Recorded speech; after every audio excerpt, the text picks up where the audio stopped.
नमस्कार दोस्तों, welcome to my YouTube channel.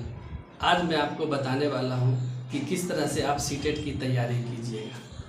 अगर आपको सीटेट पहले बार में क्वालिफाई करना है तो इसके लिए आपको जो मेरे द्वारा बताया गया 5 ट्रिक है, इसको हमेशा ध्यान में रखिए। सबसे पहले जो ऐप हम आपको बता चुके हैं उस ऐप पे जाके और जो भी ऐप में जो कंटेंट दिया हुआ है इसको आप डाउनलोड कर लीजिए। उसके बाद आप वहाँ से प्रीवियस ईयर का जो क्वेश्चन पेपर होता है इसको ज़्यादा से ज़्यादा सॉल्व कीजिए। लेकिन इसमें ध्यान रखने वाली बात एक ही है, जो आप ज़्यादा से ज़्यादा फोकस सीडीपी पे कीजिए। सबसे पहले आपको सीडीपी का जो 30 क्वेश्चन दिया हुआ रहता है, इस क्वेश्चन को हमेशा जब भी समय मिले 10 मिनट 15 मिनट इसके लिए आप बनाते रहें। लेकिन हमेशा याद रखें कि सिर्फ और सिर्फ सीडीपी को ही बनाएं। सीटेट की तैयारी करने के लिए सबसे ज़रूरी चीज़ होता है कि आप प्रीवियस ईयर के क्वेश्चन पेपर को जितना हो सके आप उसको सॉल्व करने का कोशिश करें। इसमें भी सबसे इम्पोर्टेंट है सीडीपी का भाग, और जो पेडागोजी होता है उसको भी, चाहे वो मैथ्स का पेडागोजी हो, ईवीएस का पेडागोजी हो, हिंदी का पेडागोजी हो, इसको आप ज़्यादा से ज़्यादा जब भी समय मिले तब उस ऐप पे जाके आप उसको ऑनलाइन बना सकते हैं। लेकिन एक चीज़ ध्यान में हमेशा रखना चाहिए कि जब भी आप बनाते हैं उसके बाद आप उसको सबमिट नहीं करें, उसको या तो पॉज कर दें या फिर उसको उससे बाहर निकल जाएं। जिससे क्या होगा कि जब आप दोबारा फिर उस ऐप पे जाइएगा और जब फिर जो आप बनाए थे उसी पे फिर जब पहुँचिएगा तो आपको वही क्वेश्चन फिर दोबारा पूछा। इससे पहले बार आप बनाए हुए थे उसका रिकॉल होगा और बार बार आपके दिमाग। सबसे बेहतर समय होता है इसकी तैयारी करने के लिए, वो है रात के समय। सोने से पहले ज़रूर करें, क्योंकि जब आप सो जाइएगा उस समय भी आपके मन मस्तिष्क में ये चीज़ चलते रहेगा और वो रिकॉल होते रहता है।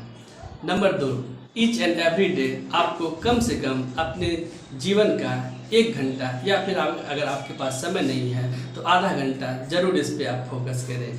कभी भी गैप नहीं होने दें, हर एक दिन कुछ ना कुछ पढ़ें, जिससे कि आपको इसके बारे में थोड़ी जानकारी मिलती रहेगी। जब आप उस ऐप पे जाके प्रीवियस ईयर के क्वेश्चन पेपर को बनाना शुरू करेंगे तो इससे जो कुछ ऐसा कंटेंट मिलेगा जिसको आप बिना पढ़े नहीं बना सकते हैं। तो इसके लिए फिर आपको मोबाइल ऐप पे या फिर यूट्यूब पे जाके या फिर अपने बुक से बर्ग का सिद्धांत है या किसी भी मनोवैज्ञानिक के द्वारा जो सिद्धांत दिया गया है इसके बारे में तो आपको पढ़ना ही पड़ेगा।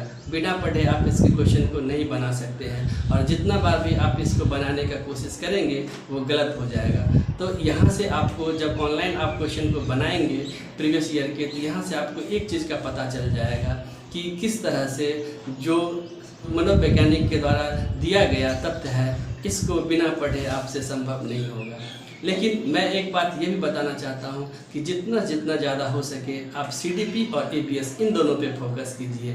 मैथ में भी सिर्फ पेडागोजी पे फोकस कीजिए, ईवीएस में भी पेडागोजी पे फोकस कीजिए, अगर हिंदी है तो उसमें भी पेडागोजी पे फोकस कीजिए, और अगर आप लैंग्वेज 2 लेके चलते हैं तो उसका भी पेडागोजी। लेकिन मेरे हिसाब से लैंग्वेज 2 को आप छोड़ के चलें, क्योंकि अगर आप सीडीपी पे बेहतर फोकस करेंगे तो 30 में से आप कम से कम 24 या 25 मार्क्स तो ज़रूर लेके चले आएंगे। ठीक उसी तरह से अगर आप मैथ पे फोकस करेंगे, मैथ के पेडागोजी पे फोकस करेंगे, तो उनमें जो 15 नंबर है उसमें आपको 11 नंबर ज़रूर आ जाएगा। और रही बात मैथ का जो क्वेश्चन होता है, उस क्वेश्चन में आप बिना पढ़े 10 क्वेश्चन या 5 क्वेश्चन तो एटलीस्ट बना ही देंगे। इस तरह से मैथ में भी आपको 17-18 नंबर मिल जाएगा। ईवीएस तो सबसे इजी होता है। ईवीएस के पेडागोजी पे ध्यान दें, और जो भी ईवीएस का कंटेंट जो एनसीईआरटी बुक में दिया हुआ है क्लास 3, क्लास 4 और क्लास 5, मैं आपको आज सिर्फ और सिर्फ 1 to 5 के बारे में ही बता रहा हूँ। तो आप उस बुक में ईवीएस का जो कंटेंट है वो एनसीईआरटी के बुक में जाके आप उसको बेहतर तरीके से पढ़ें, जिससे आपको याद हो जाएगा। और उसके बाद ईवीएस में भी आपको 20 से 25 नंबर तो आसानी से आ जाएगी। तो सीडीपी में भी आपको 22 नंबर आ गया, ईवीएस में भी आपको 25 नंबर आ गया, मैथ में भी आपको 20 नंबर आ गया। जो हिंदी है, हिंदी में भी आप पेडागोजी पढ़ ही रहे हैं, और हिंदी में भी एग्ज़ाम से कुछ दिन पहले जो व्याकरण होता है उसको आप देख लीजिए, तो उसमें भी आपको 17-18 नंबर मिल ही जाएगा। कुल मिला के अगर आप इन चारों सब्जेक्ट को हमेशा पढ़ते रहेंगे, इनके पेडागोजी को, तो इस तरह से आप 80 नंबर तो यहीं से एक्वायर कर लीजिएगा। और रही बात 10 नंबर के लिए, तो जो लैंग्वेज 2 पेपर होता है इसमें भी 10 नंबर लाना कोई मुश्किल काम नहीं है। हम भी यही विधि अपनाएं और एक ही बार में सीटेट को क्वालिफाई किए। इसीलिए हम चाहते हैं कि आप भी इस विधि का उपयोग करते हुए अपने दिनचर्या को करते हुए रात के समय में इसका तैयारी कीजिए और जीवन को बेहतर तरीके से बना सकते हैं। और एक ही बार में सीटेट को क्वालिफाई करने के लिए आपके पास वो क्षमता आ जाएगी जिसको आप बेहतर तरीके से कर दीजिएगा। अगर आपको ये वीडियो अच्छा लगा तो इस वीडियो को लाइक, शेयर और सब्सक्राइब जरूर कर दीजिएगा। तरीके को अपनाते हुए आप एक ही बार में सीटेट को क्वालिफाई कर दीजिएगा। हमारे साथ जुड़े रहने के लिए आपका बहुत बहुत धन्यवाद।